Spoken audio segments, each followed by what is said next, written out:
کوئی بھی اس طرح نہیں کر رہا, کوئی وہاں کہیں مظاہرے نہیں ہوئے, وہ بھی نہیں کہہ رہے کہ ایمبیسڈر کو واپس بھیجو. تو اس کا پہلے تو کوئی فرق نہیں پڑنا لگا فرانس کو.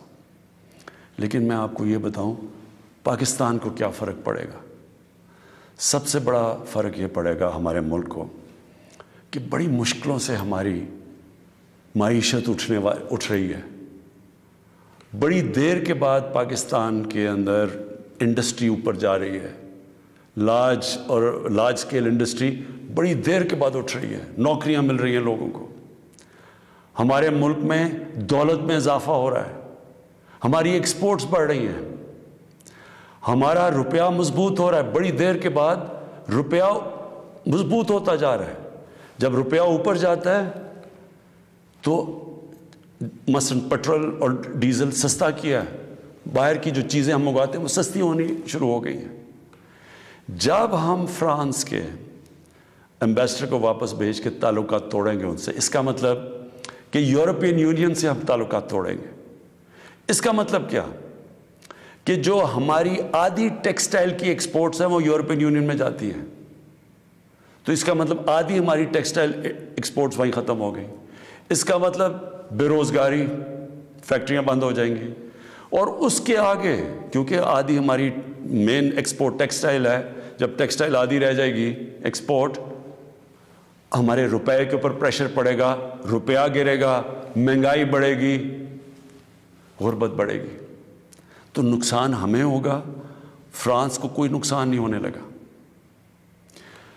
تیسری چیز اب ہم نے اس کے اوپر جب یہ ہوا تو میں پہلے ذرا آپ کو تھوڑی تفصیل پیچھے بتا دوں. یہ ہم 2-2.5 مہینے سے لگے ہوئے تھے.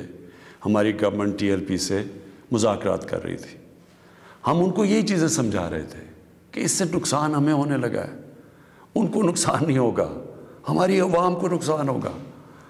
مذاکرات چلتے جا رہے تھے. انہوں نے کہا جی اسمبلی میں رکھو, اور اسمبلی جو فیصلہ کرتی ہے. ہم نے فیصلہ کیا ٹھیک ہے ہم اسمبلی میں یہ رکھتے ہیں. لیکن ہم پھر دیکھنا شروع کیا کہ ان کی موبلائزیشن نیچے ہو رہی ہے, ان کی تیاریاں ہو رہی ہیں اسلام آباد آنے کے لیے. ایک طرف مذاکرات چل رہے ہیں, ایک طرف اسلام آباد آنے کی تیاریاں ہیں. پھر ابھی مذاکرات چل رہے ہیں اور ہم نے یہ فیصلہ کیا ہوا تھا کہ ہم اسمبلی میں رکھیں گے اس ایشو کو. تو پتہ چلا کہ انہوں نے پہلے اناؤنس کر دیا کہ جی اب تو فرانس کا اگر ایمبیسڈر آپ واپس نہیں بھیجیں گے تو ہم سارے اسلام آباد میں دھرنا دیں گے. تو یہ اس کے بعد یہ ہماری بات چیت ٹوٹی. اس کے بعد پھر یہ اریسٹ ہوئے. اب میں صرف آپ کو بتانا چاہتا ہوں کہ اس سے اب تک ہوا کیا ہے ہمارے ملک میں. ذرا دیکھ لیں کہ ہم نے اپنے آپ کو کتنا نقصان پہنچایا. اب تک 40 پولیس کی گاڑیوں کو جلا دیا گیا ہے. لوگوں کی پرائیویٹ پراپرٹی کے اوپر کئی لاکھوں کروڑوں روپے کا نقصان ہوا ہے. 4 پولیس والے شہید ہوئے ہیں. 800 سے زیادہ پولیس والے زخمی ہوئے ہیں. پہلے دن جب شروع ہوا تو تقریباً 100 سڑکیں بلاک کر دی. اس سے جو عوام کو نقصان ہوا, اس سے کئی جو آکسیجن کے سلنڈرز نہیں جا رہے تھے, بیچارے جو کرونا کے مریض ہیں, ان میں اموات ہوئی. اور پھر باہر سے کود پڑے لوگ, ہمارے پاکستان کے دشمن. ابھی تک ہم نے جو 4 لاکھ ٹویٹس کو انالائز کیا, ان میں سے 70% فیک اکاؤنٹ سے تھی. مثلا پروپیگنڈا, جس طرح یورپین یونین کی ڈس انفارمیشن لیب نے جب بتایا کہ ہندوستان کی کوئی 600 سائٹس ہیں, فیک سائٹس, میڈیا سائٹس, جس سے وہ فیک نیوز اور پروپیگنڈا کر رہے ہیں پاکستان کے خلاف. تو یہاں بھی ہمیں پتہ چلا کہ 380 ہندوستان کے انڈیا کے گروپ تھے جو کہ واٹس ایپ سے فیک نیوز چلا رہے تھے کہ سول وار ہو گئی پاکستان میں. ہماری پولیٹیکل پارٹیز, مجھے افسوس سے کہنا پڑتا ہے کہ وہی JUI جو فضل الرحمان کی پارٹی, وہ بھی بیچ میں شامل ہو گئی کہ کسی طرح گورنمنٹ کو ڈیسٹیبلائز کریں, ملک کو نقصان پہنچائیں. ساتھ وہ نون لیگ. اب ان سے میں پوچھتا ہوں کہ جب یہ سلمان رشدی نے کتاب لکھی تھی تو نواز شریف تو پہلی دفعہ پرائم منسٹر بنے تھے, کتنی انہوں نے سٹیٹمنٹس دی تھی, کتنی دفعہ انہوں نے کسی فورم میں کہا تھا کہ اس نے بڑا غلط کام کیا، مسلمانوں کے دلوں کو تکلیف پہنچائی ہے؟ کتنی دفعہ کسی بھی مسلمان ہیڈ آف اسٹیٹ نے کسی انٹرنیشنل فورم پہ اس پہ بات کی تھی؟ تو آج ان کے ساتھ مل گئے ہیں صرف انتشار پھیلانے کے لیے۔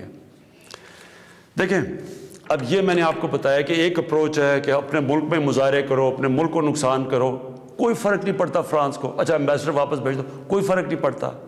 اب یہ سنیں کہ میری اپروچ کیا ہے۔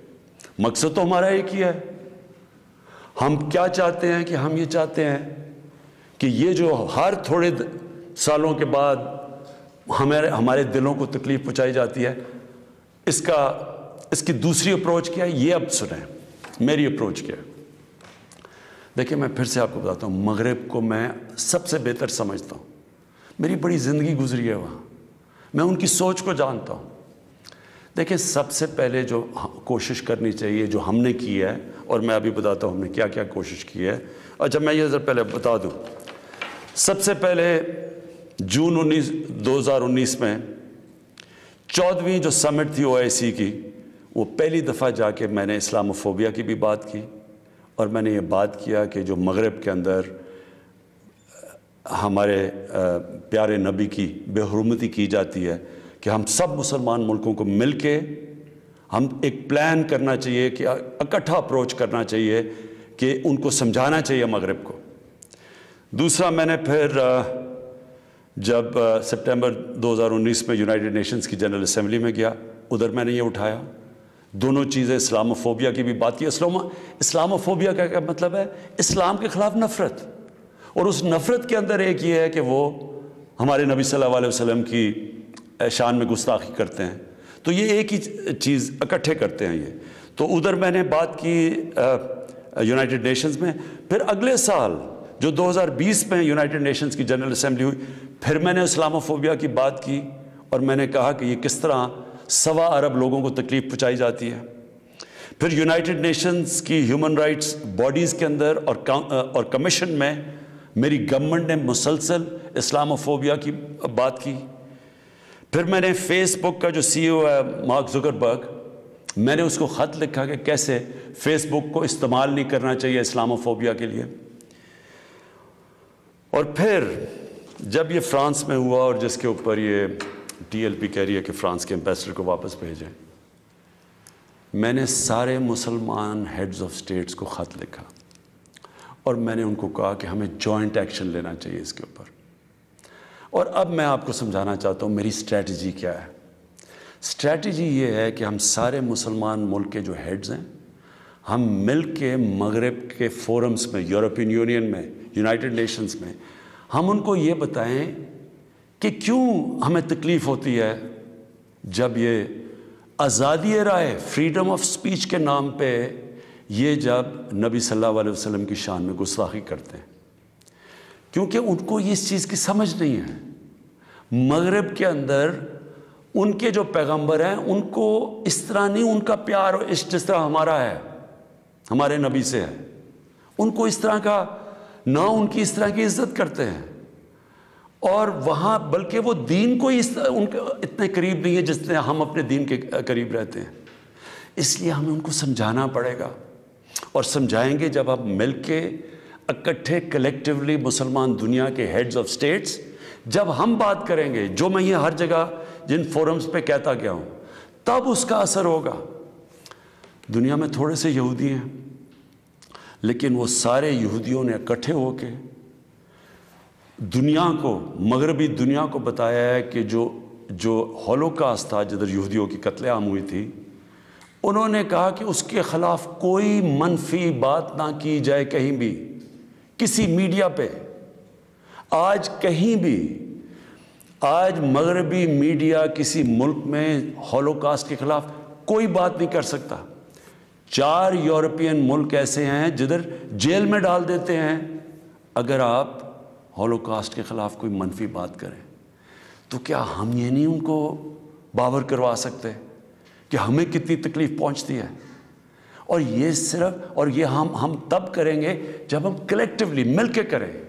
اور میں آپ کو یقین دلاتا ہوں، کیونکہ میں مغرب کو سمجھتا ہوں، ان کو سمجھ ہی نہیں ہے اس چیز کی۔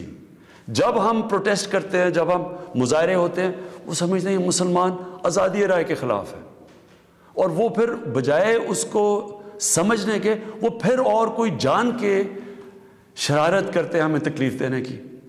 اس لیے پہلا تو یہ چیز ہے۔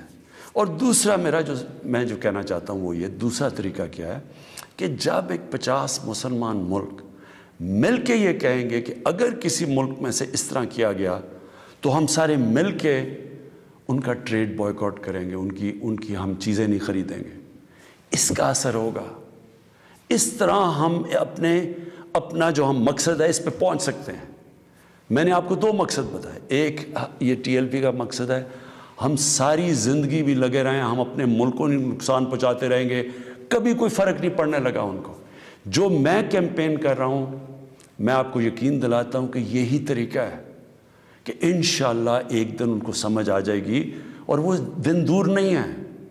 میں آج آپ سب کے سامنے کہتا ہوں کہ میں ذمہ داری اس کی لیتا ہوں، میں ہی اس کیمپین کو لیڈ کروں گا، لیکن میں انشاءاللہ اپنی قوم کو مایوس نہیں کروں گا، اپنے مسلمانوں کو مایوس نہیں کروں گا۔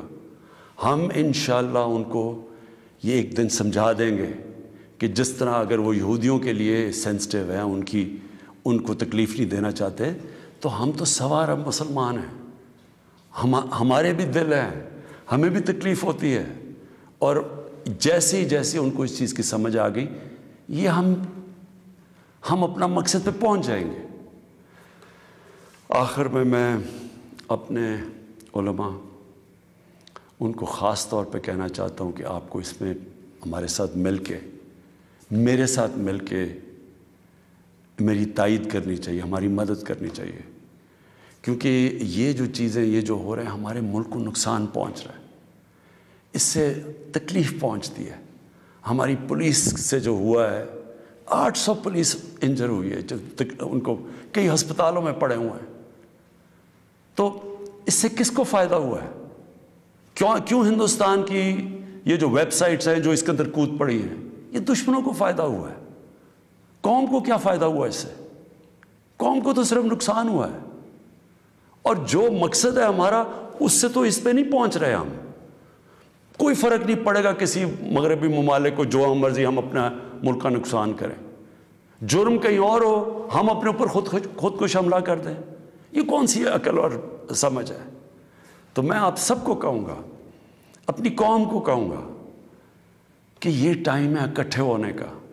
ہمارا ملک بڑی مشکلوں سے ایک اس طرف نکل رہا ہے کہ ہم اب اوپر آنے والے ہیں، ہماری معیشت اٹھ رہی ہے، لوگوں کو روزگار مل رہا ہے، ہمارا روپیہ مضبوط ہو رہا ہے، ہمارا ملک کا ڈائریکشن ٹھیک ہے۔ تو یہ ٹائم اپنے ملک کو نقصان پہنچانے کے لیے نہیں ہے، یہ صرف ہمارے ملک کے دشمن ہمیں نقصان پہنچائیں گے۔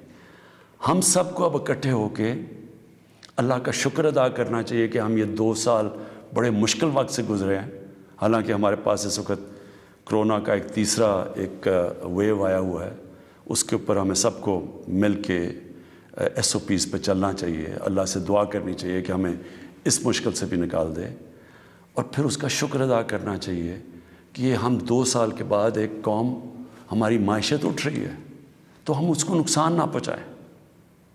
پاکستان پائندہ باد۔